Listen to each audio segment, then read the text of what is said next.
introduce.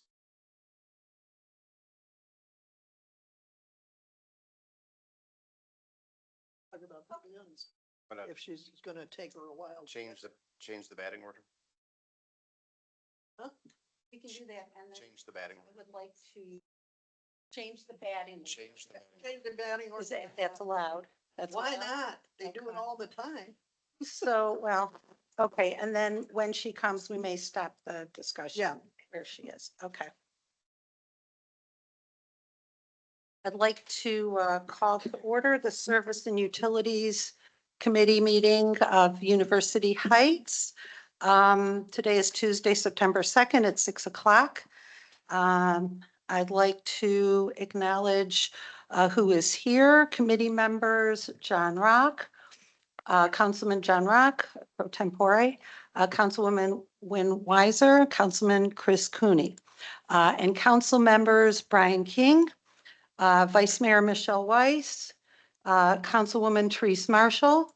I'd like to also welcome Law Director Brad Bryan and Service Director Alan Pennington, and of course our clerk Roberta Rubin. We have two items on tonight's meeting agenda. I would first like to just thank Councilwoman Therese Marshall for graciously agreeing to hold the Service and Utilities Committee meeting instead of the Safety Committee due to a deadline that's kind of passed, but we have a little bit of a grace period regarding the CMAQ project. So thank you, Councilwoman Marshall. But having said that, we're still waiting for our city engineer Brenda Mockbee to arrive. So because she's integral to that discussion on the CMAQ motion, we're going to instead start discussing agenda item 2 regarding compost bin placement. So what I'd like to say, I welcome committee members' input. On Monday, August 18th, the Recreation Committee met to discuss city parks and the pool. And the discussion started to veer off to the locations of the now 7 compost bins, which was then referred to this committee to discuss because it would be more appropriate. That really wasn't about the parks and the pool. So, and having said that, okay. So just, I'm going to continue just the introduction, then we're going to pause and go to the first item. So just as a frequent flyer composter, it's wonderful to see the growth of the compost program since University Heights received funding to subsidize composting through October 31st. And just a component of new program development, implementation, and expansion is evaluation. So we're going to hold that here. And that's where we'll pick up after we discuss CMAQ. Thank you for allowing the flexibility. Okay. Mayor Michael Dillon Brennan just arrived as the city engineer Brenda Mockbee. And so we'll start discussing agenda item number 1. So first I'm going to read the agenda item, then I'm going to give a little context, and then we can open it for discussion amongst, and then I'd like the city engineer to discuss her presentation, specifically based on the memo dated August 27th, and then we'll open it to discussion of the committee members. So this is discussion regarding CMAQ motion. Motion authorizing the city engineer to 1, notify NOACA and ODOT that the city intends to accept the $500,000 grant the city was awarded in connection with its 2018 Congestion Mitigation and Air Quality Grant application. 2, submit a revised scope of services cost estimate. August 26, 2025 engineer's cost estimate indicates an estimated project cost of $1,386,000 that include with a $500,000 grant and $886,000 cost to the city. And milestone dates to NOACA and ODOT for the project in substantial accordance with the city engineer's August 26, 2025 CMAQ project memo and cost estimate. And 3, prepare an RFQ to design firm candidates for the project. I can just have one housekeeping. Yes, item, please. The the engineer submitted an updated motion on August 27th. 27th. So we changed Mhm. the council meeting agenda to indicate that the amounts were not changed between the memos, but there was some additional information in the 27th memo. So just to clarify, the motion on the council's agenda was updated to the 27th from the 26th. Okay, so let me give a little bit of context and background. On July 23rd, 2025, there was a special city council meeting. Item K on that agenda was a motion to approve the CMAQ citywide signal project proposal. And as I read in the agenda item, CMAQ means congestion mitigation and air quality, which in this case pertains to the improvement or reconstruction of specific traffic signals, including linking traffic signals on the main corridors of our city for emergency service. The CMAQ project was based on ordinance 2017-18 over 8 years ago under the last administration. The fiscal year to finally accept or decline the $500,000 funding from NOACA actually started on July 1st, 2025. So due to this imminent deadline, we are sitting here tonight. I want to thank Councilwoman Wynn Weiser for providing an hour of the 2-hour joint committee time on August 14th. And for the purpose of discussing this project initially, we did not have enough time and we needed much more information, which you'll hear from the city engineer momentarily. I want to thank Ms. Mockbee in advance, our city engineer, for her due diligence, because upon further review after the August 14th committee meeting, Ms. Mockbee received additional clarification and information from NOACA, which significantly differed from the proposal terms upon which City Council would have needed to make appropriation decisions. So this motion is on our agenda item at the Service and Utilities Committee today. Right. So Ms. Bachby, would you please walk us through your memo? Okay. So, like you said, we met back on August 14th and there was a lot of questions that came up. So I reached back out to NOACA, asked for some clarification on some items. And I also got some of the original paperwork and estimates. So those did show kind of like the wish list of a bigger scope project. And we are able to reduce what we do, but we still want to make a good impact on the goal of this grant, which is to help reduce the congestion and improve the air quality. So those things would happen if we work on corridors. So we are looking at working on the traffic signals on Cedar Road and also the traffic signals on Warrensville Center Road. And we would like to improve the timing of those. We'd like to implement some preemption for safety services. They would be interconnected so that when one signal needs to go to red or ambulances or police cars, then they could all go to red. And, you know, the safety service would take the priority through those intersections. So we scaled back by reducing the project. There would be no new signal poles and mast arms. So we are just looking at kind of like the guts of all the signals. And we are looking to reuse some of the old structures that are out there, but we would like to improve new controllers, cabinets, LED signal heads, pedestrian push buttons and countdown displays. And then, like I said, we want to be able to do vehicle detection, the emergency vehicle preemption, and then interconnect all of the signals. So that would help achieve like the goals of the grant. And then there are 18 locations where we would be looking at making those signal improvements. So I provided a map and the list of all the locations. But like I said, it's the corridors. It's the Cedar Road, east and west, and then Warrensville Center, north and south. So I did update the engineer's estimate, and the grant is up to $500,000 of eligible costs. But they would still like to see the city put in a local share of 20% to their 80%.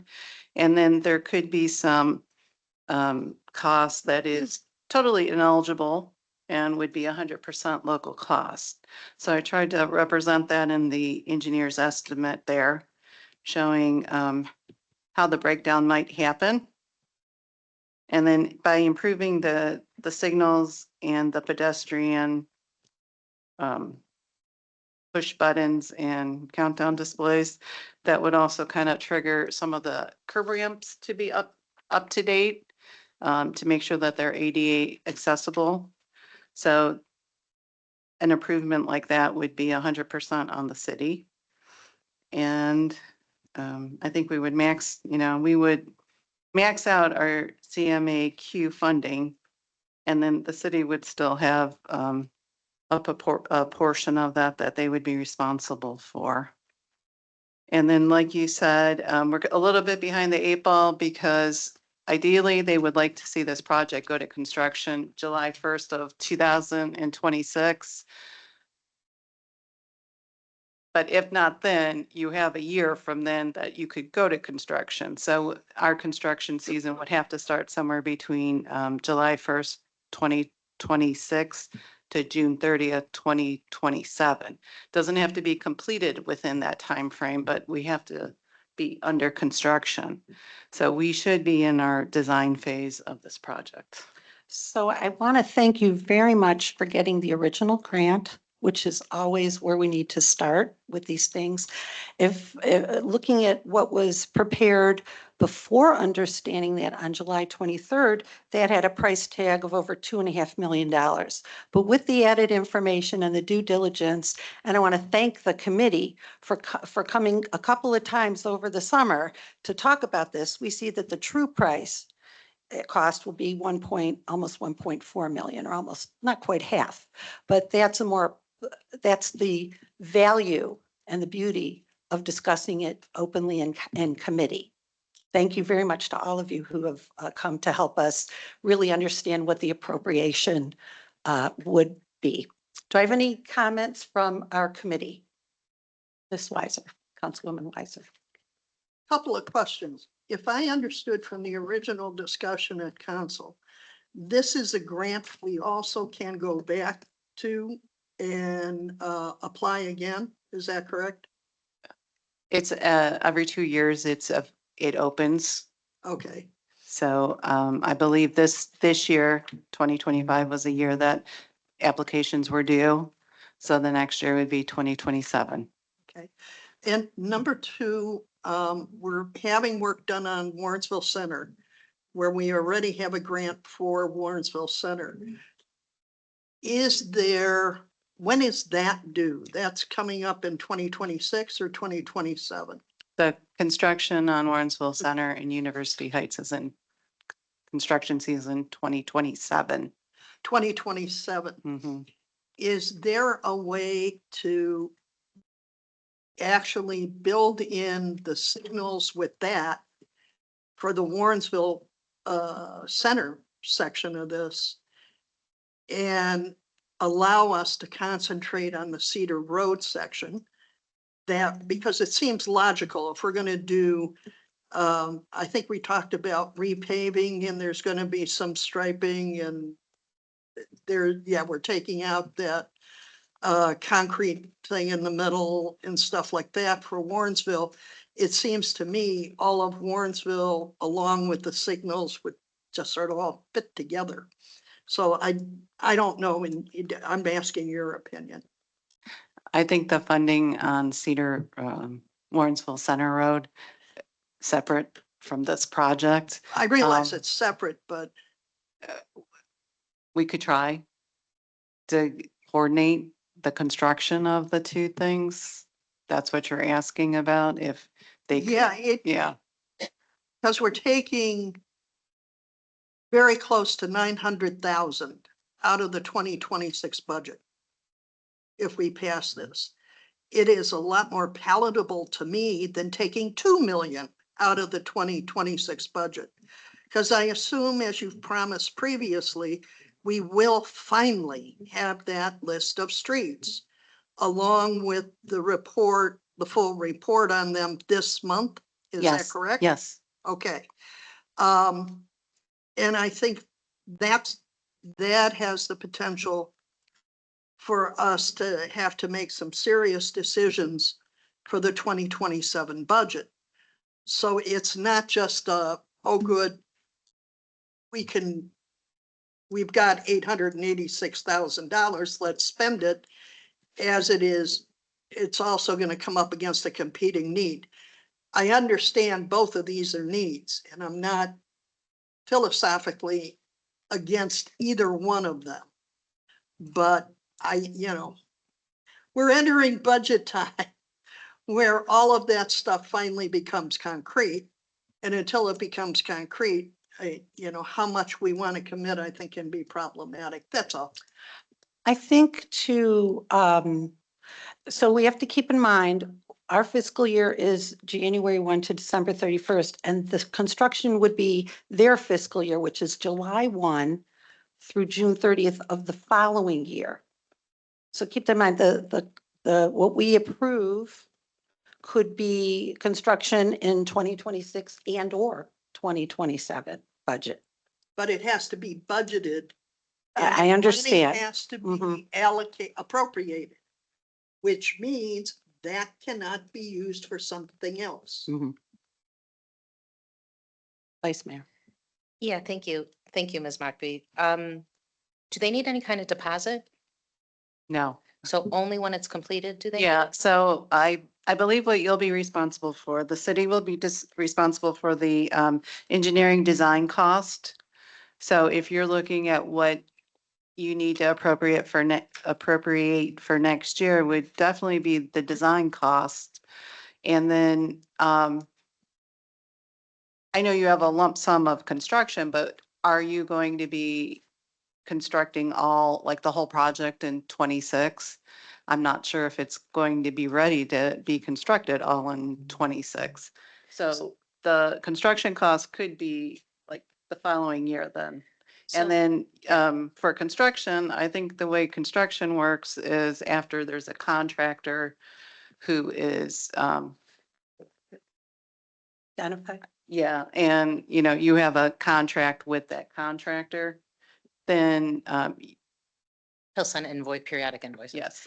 So, if this is approved to go to council, I mean, what I would think that we should probably do is probably split part in 26 and part in 27. So at least we have the money encumbered, and we do know that we have extra income tax that came in this year. So in terms of budgeting purposes, that might be something that we need to think about to put, some of the money aside for the next year. Councilman. With all due respect, we have stretched whatever was there that we kept saying we have extra money, and we used part of it already for Bushnell. But not all. So things drop. We had 800,000 though. We have to see the next quarterly finance report and go True. from there. Mr. Kim? Thank you, Mrs. Sachs. So this list that we have before us tonight, it's pretty similar to the suggestions I made at the special council meeting in July. The difference is the suggestion I made was just to do the improvement intersections. And then there were 4 reconstructions on that original list. This list has all of the improvements and then 2 of the sites that were originally listed as reconstructions, but just improving them. My question was, if we were to pursue improving those two intersections, those being, they're on this list is 17 and 18 at Warrensville Center Road, at Silsby, and at Meadowbrook. Would there be any substantial rework that would need to be done when we do finally reconstruct those intersections with new masts? Would we be, investing additionally now versus doing that at once? I think your pavement layout would still stay the same. And then if the mast arms and poles were needed later, they would be in a similar location. Okay, so there wouldn't be a lot of extra cost incurred to go back and since we're doing the improvement now, we wouldn't have to rewire or do, Not double work. yeah. He's asking if there'd be Yeah. double work. I'm not sure, to put in the new poles and the mast arms. Mhm. Yes, you would, the wiring and everything would need to be included with that. And I know Alan has experience, Service has experience with the traffic signals Yeah, in addition to his past experience. So did you want to say something about that, Alan? Yeah, if I may, the traffic signals themselves, the controller cabinet can be reutilized. Yeah. If we were to then improve the intersection later on with mast arms, underground conduit, that sort of thing, everything would have to be rewired. Your wiring would be replaced. Signal heads could be modified, potentially reused, but you would have some rework you would need to do with anything you do with those type of projects.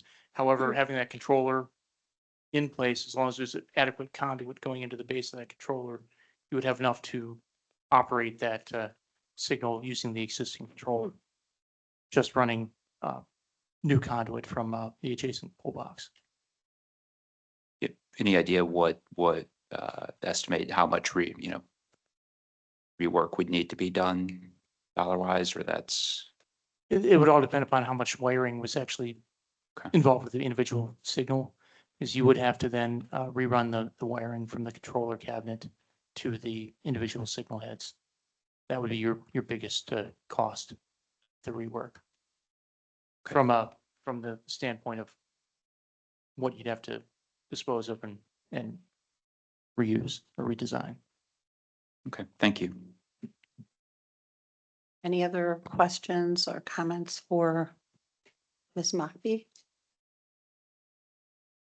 Anything you want to add? Any recommendations? Well, I think you have all the information that I've been able to gather, so Okay. Thank you. I would like to see it go forward. Okay, so the way this, Can I ask Mr. just King. one more yeah, sure, question? of course. So the two intersections that are not included in this, the one on Green Road Washington. by Heinens and the one Heinens. on Washington. I've had a few complaints about timing of those lights, them running in the evening, past a certain hour. With the equipment that is in place currently, is that something that could be possibly addressed to have them go to, flashing yellow, flashing red without upgrades? Again, Alan, you know. Those two intersections, you could actually put one of the more updated controllers from some of the other intersections we have around town that are being taken out Replace. into those units. And they could operate, we could change the timing on them, that sort of thing. You're talking about going to flash in the evening. That can be done as long as you have adequate sight distance. There are certain, I know the one on Green Road, that's not a problem. The one there at Washington and Fenwick, that one, I'd have to assess the sight distance there before you would make a recommendation to go to an evening flash on that. Okay, I appreciate that. Thank you. Vice Mayor? Yeah, just bringing up that point that Mr. King mentioned about line 17 and 18. So hypothetically speaking, we can apply for this grant again in 2 years. So that would be 2028, because 2027, we're still in the middle of the grant, right? Well, no, it's on a 2-year cycle. So it doesn't matter if we're in the middle of Yeah. okay, so 2027, let's say we Mhm. apply for it. Then let's say you get awarded. So around sometime in the middle of 2027, or is that the next year? Wait, It let me looks think about like, that for a second. I'll tell you what my question I'll tell is. you. So the earliest we would be able to work on these, if we were awarded the grant, is probably 4 years, right? From, From its submission to award, or it's like or 1 3 year. years? 3 would 3. probably push it a little bit tight, but 4 years. So if we get it, and I think we have good chances of receiving these awards. It is kind of a rework then. So we're gonna be putting money into those two intersections and then having to, rewire them in 3 years. So I'm just wondering, just for discussion purposes, if maybe those 2 lines should be taken out. I don't know what anyone else thinks about that. Mr. Cooney? Yeah, thank you. Maybe I misunderstood. I thought you said the construction should begin no later than June 30, 2027. Is that for the grant? Would that be correct? Yes. For the current grant. For the current grant? Yeah. And you're thinking we could reapply for another grant in 2027? Yeah. That could- Every 2 years is a grant cycle. Right. So would it have to apply to a new project, or could it apply to existing project if it was already in process?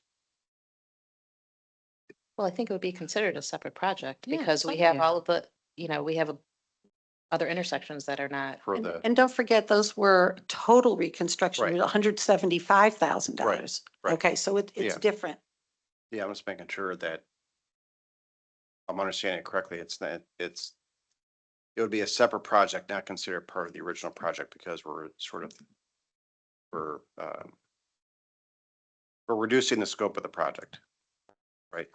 From the initial concept, 10%. Yeah. right? Okay. Mhm.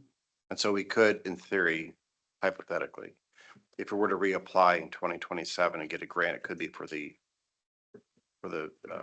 those portions, right? For the reconstruction. Reconstruction, yeah. Thank you. So I have a question. I have a question.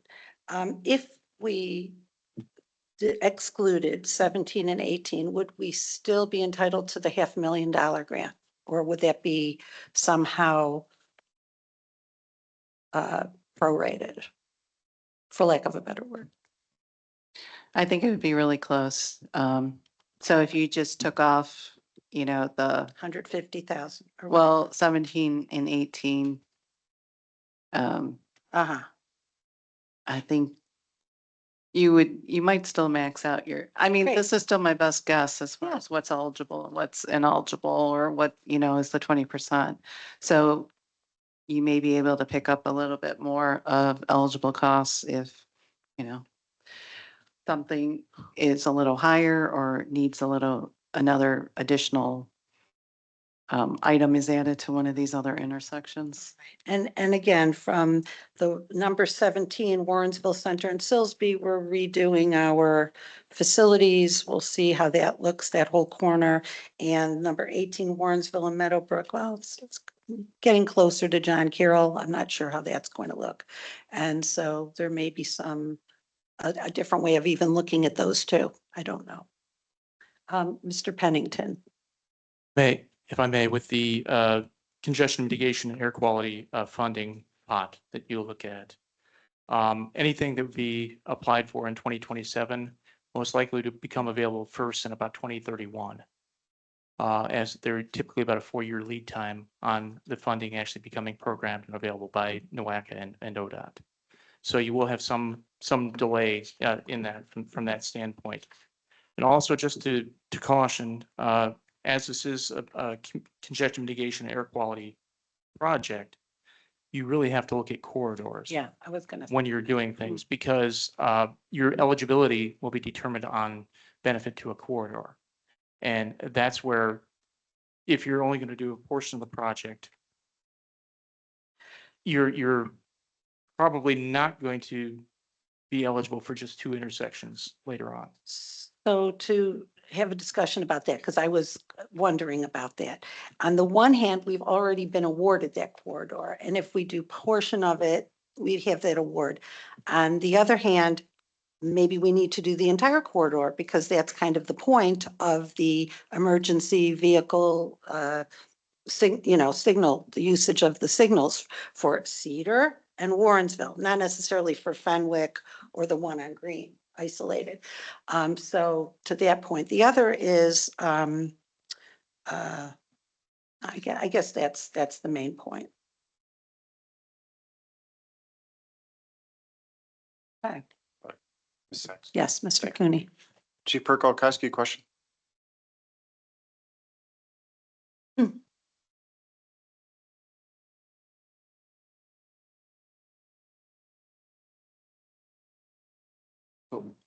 One of the things that's been being debated is the Silsbee and Warrensville.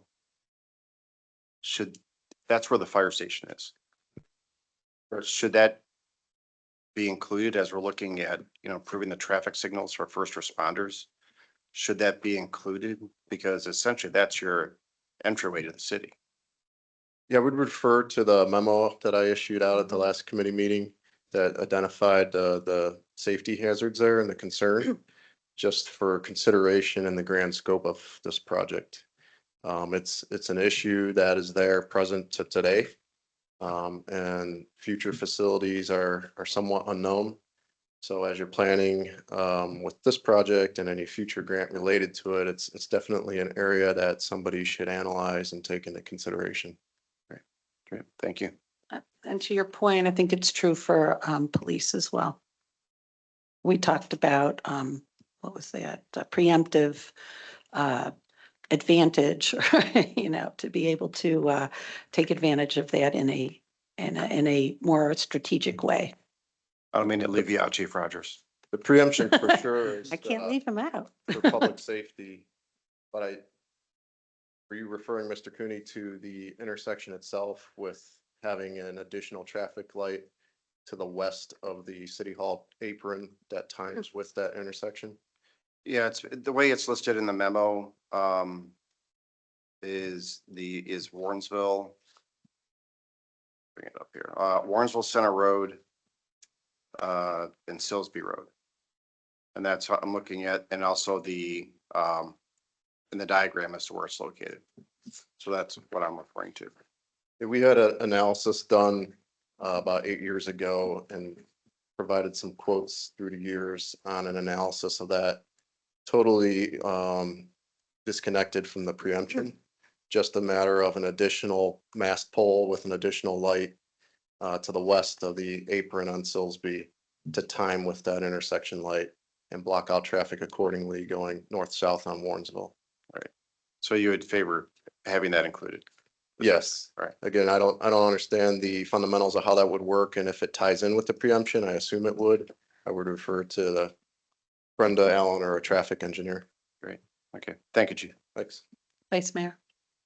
Yeah, I mean, it seems with all of the discussion and I'm glad you had this meeting before we would vote on this tonight, that with the timeline that Mr. Pennington gave, which is much longer than it appeared, just if you thought about it, and then the fire piece and the preemptive piece, and we might not hit that mark. To me, it seems that the whole project should be thought, should be voted on and thought through. Mr. King? I was going to say something similar. My Mhm. primary concern when asking that question was just how much rework would need to be done. And from Mhm. what Mr. Pennington described, it didn't sound too much. So Mhm. the benefits for safety and who knows when we'll have the appetite to reconstruct those intersections in the future. It seems like getting the benefit now would be the best course of action. Okay, any more questions or comments? Yes, Councilwoman Wise. Actually, in view of the fact that we still don't know if we're gonna build new, but we hope we're gonna build some new facilities for police and fire. We still don't know where they're gonna go in and out. So trying to do something at the current drive is only like a Band-Aid until we have clear view on that. It seems to me if we do this, we get something out of it. And we may not want to wire there. We may end up having to move some stuff. And I think it is beneficial not to overdo it now in that area. So I'm thinking about it in its, as University Heights, if you look on the map, you know, we are the little spot here. We have a corridor that connects cities east and west and north and south. And to have that coordinated, light, traffic signal, to work in this way during an emergency, whether it's going from, Beechwood and South Euclid to Cleveland Heights to get to the hospital or whatever, or vice versa, South Euclid to Shaker. I think we're right in the middle of that as well. And so to have those two corridors just may make sense in general. To think about it more, I want to say neighborly, but we're in the crossroads between where the hospitals are and where we sit between cities. I just put that out there for discussion if somebody wants to push back. Okay. Okay, so if I understand, sounds like there's a little bit of, for the most part, we're looking at moving forward with how the motion is, that I read it and I can read it again to move. So I'm going to make the motion. Yeah, and then just to Yeah. clarify, the motion would be to recommend the council pass the motion. So I'm going to make a motion to recommend to council to pass the motion authorizing the city engineer to, one, notify NOACA and ODOT that the city intends to accept the $500,000 grant the city was awarded in connection with its 2018 congestion mitigation and air quality grant application. Two, submit a revised scope of services cost estimate, August 27th, 2025. Engineer's cost estimate indicates an estimated project cost of $1,386,000 with a $500,000 grant award and $886,000 cost to the city, and milestone dates to NOACA and ODOT for the project in substantial accordance with the city engineer's August 27, 2025 CMAQ project memo and cost estimate. And three, prepare an RFQ to design firm candidates for the project. Do I have a second? Second? Is there discussion? Okay, all those in favor? Aye. Aye. Any opposed? Any abstention? Okay, that passes. We'll see it in council. Okay, back to item number 2, discussion regarding the compost bin placement.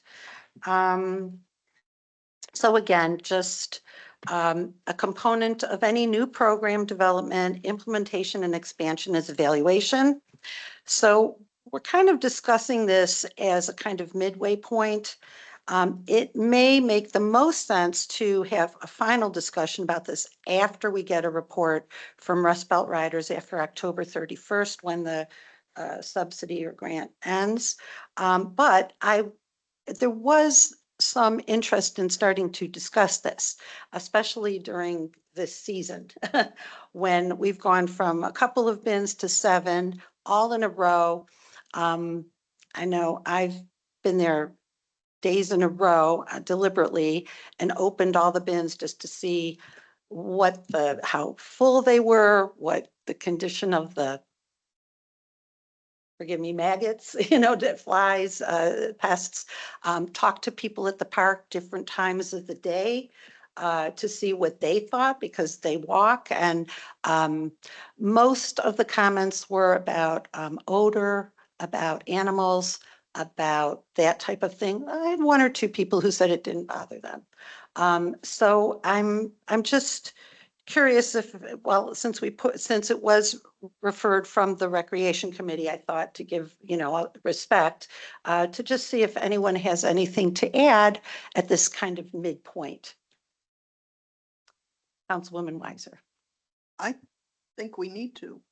Okay. I'm hopeful that people will sign up additionally. Although when I did ask the Rust Belt representative about the Beechwood program and said, how many people did they think they would get? They said, well, basically none, once it's not free anymore. But on that $12 a month plan, that's affordable. Obviously, if we went up to 7 bins, people got used to using it. And I know when we go up, it's if you hit it on a day when those bins haven't been empty, it can be quite pungent, to say the least. That's not a negative thing. That's in essence a good thing. Natural. Because it means the buckets are getting filled. I know when we sort of touched on this, we talked about moving them across the street outside of the gate of the service department, but where the drive is, because people can drive up. I mean, I notice when we go up there, if there is somebody there, they're out pretty quick. I mean, you go, you dump, you leave. You don't exactly sit around and stare at the bins. It's not that much fun. So, I mean, if we could work out something in that area, that would be good. And my understanding is the city owns the house to the right, if you look at it to the right. So even if the bins are up on that brick wall to the right, we're not doing anything with any resident and causing them an issue. Mr. King. Thank you, Mrs. Sachs. As far as the locations go, I think if we are to continue the citywide program, we need to look at moving or having an additional location on the east side of the city. And that would, take us down from the 7 bins down to 3 or 4 at one location.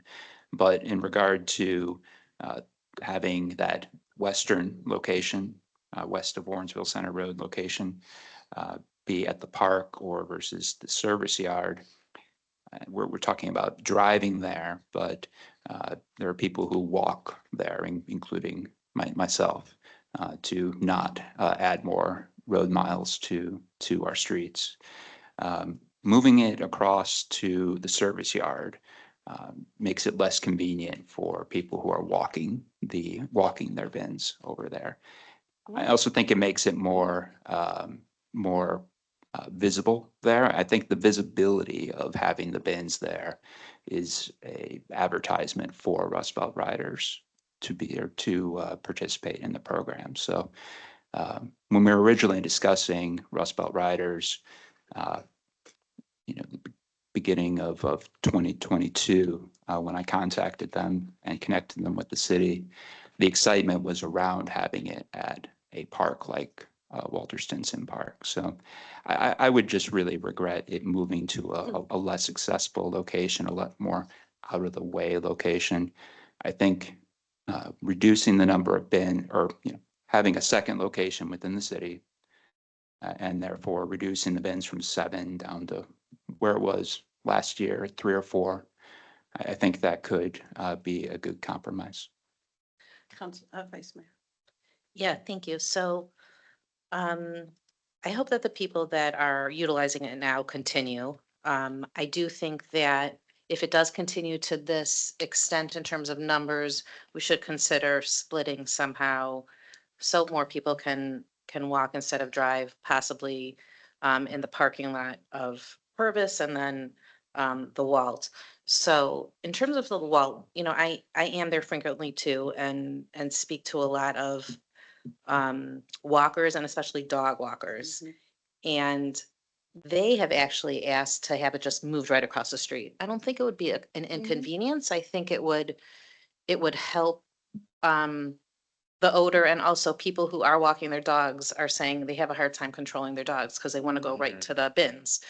I don't think it's I mean, it's across the street. I think we have the space there, which is nice, and even, if it's by the house there. But I do agree. I hope it continues. I hope people will sign up for it, but I think we have opportunities. I wanted to ask Mr. Pennington in terms of, where you think if it did get moved, where the right placement would be by the service yard over there. To be honest, I'd be very concerned having anywhere over there, particularly with people walking up. One, people parking in our driveway where we have trucks going in and out constantly throughout the day. And two, having them possibly stop on the street, blocking traffic flow on the street for those going up and down. So I do have concerns with it on that side of the street. And what happens if it was in front of the house, which is empty? With that, you're still gonna have people stopping on the street, getting out into traffic, that sort of thing, walking around their car to drop the stuff off, people potentially stopping on the wrong side of the street, crossing over the street. I think you're gonna create a situation where it may Councilwoman Weiser? it may not be a safe Sorry. for the residents where they are currently protected by the. Number one, we currently drive through the service department during the day to drop off cardboard in the blue recycling container. So if this is a huge issue, it should be a huge issue with the recycling container where that is currently structured, just to point that out. Number two, it's right across the street from where those bins are now. That is not a fur piece to walk across the street, or to, if you're walking, change your walking pattern. I think if we move them over, yes, there may be some adjustment. We may have to widen that area a little bit, which we have the capability of doing. And it would be appropriate. Well, I can appreciate that Councilman King wants us all to walk to the wall with our disposables. Some of us will not, Councilman King, and we have the right not to do that. And I resent when people start to try to force people to do one specific thing. Let me finish. If we can accommodate both walkers and drivers, we accommodate the greatest number of people. So to talk about this only in the context of walking to defeats part of what we're trying to do, which is to increase people in the city and to encourage them to choose composting over just throwing the stuff in the trash. I'd just like to say one thing for a second. There are several ways to look at this. For example, we're talking about location. And yes, I brought up about putting it at Purvis Park when I first brought Zoe Episdorf to the Service and Utilities Committee, and I brought it up a second time when they came here to present about this program. So that I do believe there could be more opportunity to reduce the barriers, which is what you're saying, of east-west, which may be better with our new traffic signals. But anyway, so the other is more frequent pickup. I'm not only seeing on the days when it's about to be picked up, but I'm seeing at least midway, composting in the middle. It's people are very enthusiastic about this. And I've taken I just decided to open them all up and take a picture and take a video, day after day to kind of gauge that. And it's rarely is anything empty 24 hours.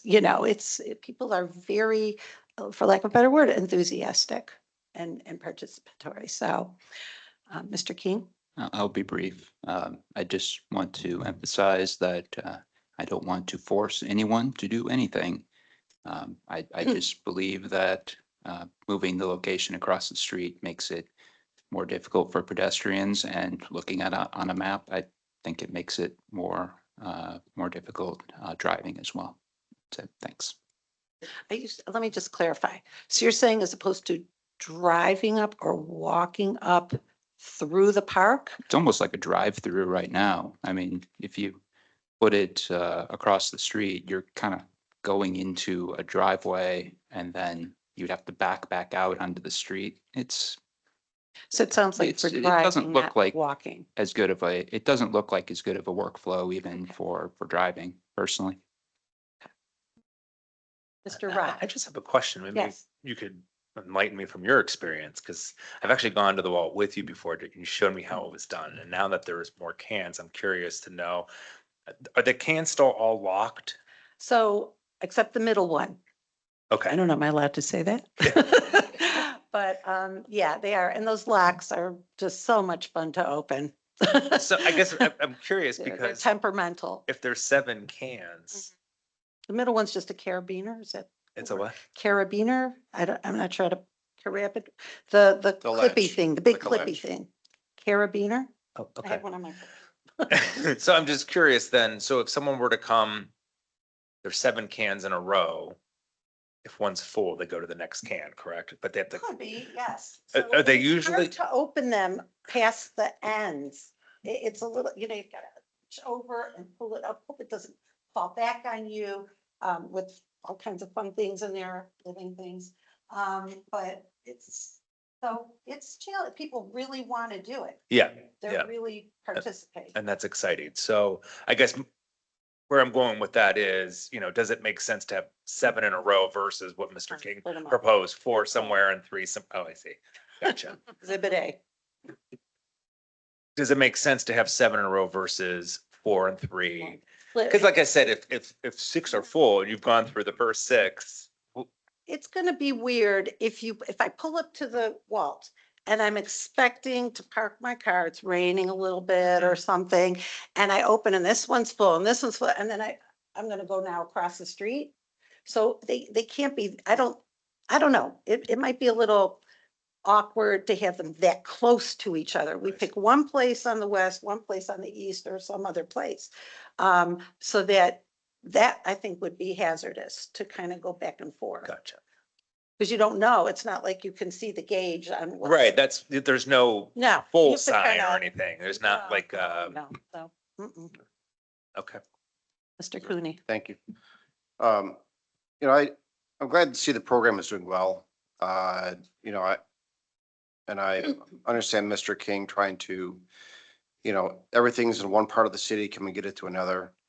Our primary discussion is basically because of the odor that's coming from the cans. And at Purvis Park, you have to remember, flies, you have to remember, we have very limited space over there, so it's either gonna be next to a tennis court or next to a pool. So I wonder, The other side. There's like a trench or something on the most eastern side of the parking lot. the most eastern part, that's not city land. That parking lot, Did you say, Shall I I speak? actually, I heard at the last meeting that whole parking lot doesn't belong to us. right, Okay, well, that's. right. So if we're trying to avoid essentially trying to having that, odor interfere with others, we do have driveway access. Is there any way to engage the BOE to see if those bins could be put here Uh-huh. towards the rear of the property, prior to the green grass, that field? Okay, so those are good ideas. I mean, even maybe, I don't know, maybe at the You're end away of from- Renford, You're away like from, where the bus depot, we could be this side or that side. I yeah, don't you're know. essentially, I'm looking at, my initial thought was for theirs, because you're away from residences Mhm. and you're away from the activities where Mhm. people are. You also have a Parking lot. driveway, they can get up, do what you need to do and get out. It's not walkable, though. It's people- tough. people- How are you gonna walk Well, people walk around, the park and everything else around here? here. There. Yeah, I see people walking their Mhm. dogs around. all the Yeah, time. but I mean to get from there to the bins if they're near the bus depot on either side. When you come in the driveway, Mhm, if you're heading east mhm. and the property ends, grass begins, right? I'm Oh. listening. Right. So if the bins were there, It's in the middle. Mhm. People could drive up Mhm. and drop it off and go. I understand. So- Mr. King. If we were to engage the Board of Education, I would think that should consider Garrity as well. They have that nice Yeah, kind of drive-through thing in the front, but just something to consider. Thank you. These are really good ideas. Yes. Ms. Weiser. And just one very odd comment. If you don't own a dog, you probably don't know this, but you could have a dog in the backyard and open a can in your kitchen and they can smell. The dog's sense of smell is so refined that you learn to go hide if you're going to eat something they want. Yeah. Thank you. Yeah, we gotta respect that as well. Any other comments, questions? Vice Mayor? Just one last thing. How are we going to have the report from Rust Belt Riders? Because it's 6 months. It's coming up to 6 months. That's, I guess, an administrative question. I don't remember, which committee was that in? This, That's what I thought. Oh, so how does it work? Would Mr. Pennington give us that? Who it was reports in this that? committee, so. Who does it Mr. get Pennington, reported would to? that be you? I believe everything is being coordinated through Deanna Bremer Fisher currently Uh-huh. for the program. Okay. So the report would ultimately come from Rust Belt Riders through Ms. Fisher. I can reach out to her. And let her know we spoke about this. She'll see the minutes perhaps. And it's now the beginning of September, so we have less than 2 months. Wow. Okay, anything else? I'd like to call an adjournment. I make a So- motion. Does anybody move? Second. Okay, we are adjourned. 6:57. Thank you.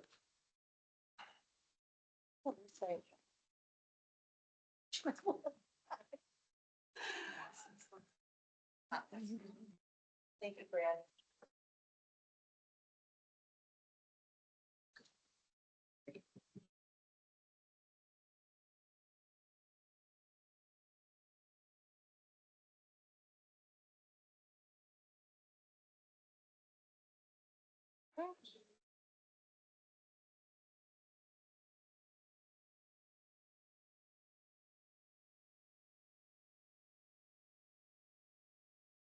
Oh.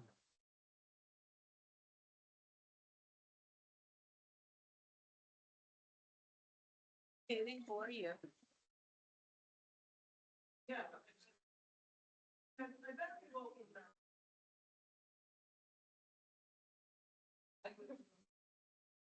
Oh, there.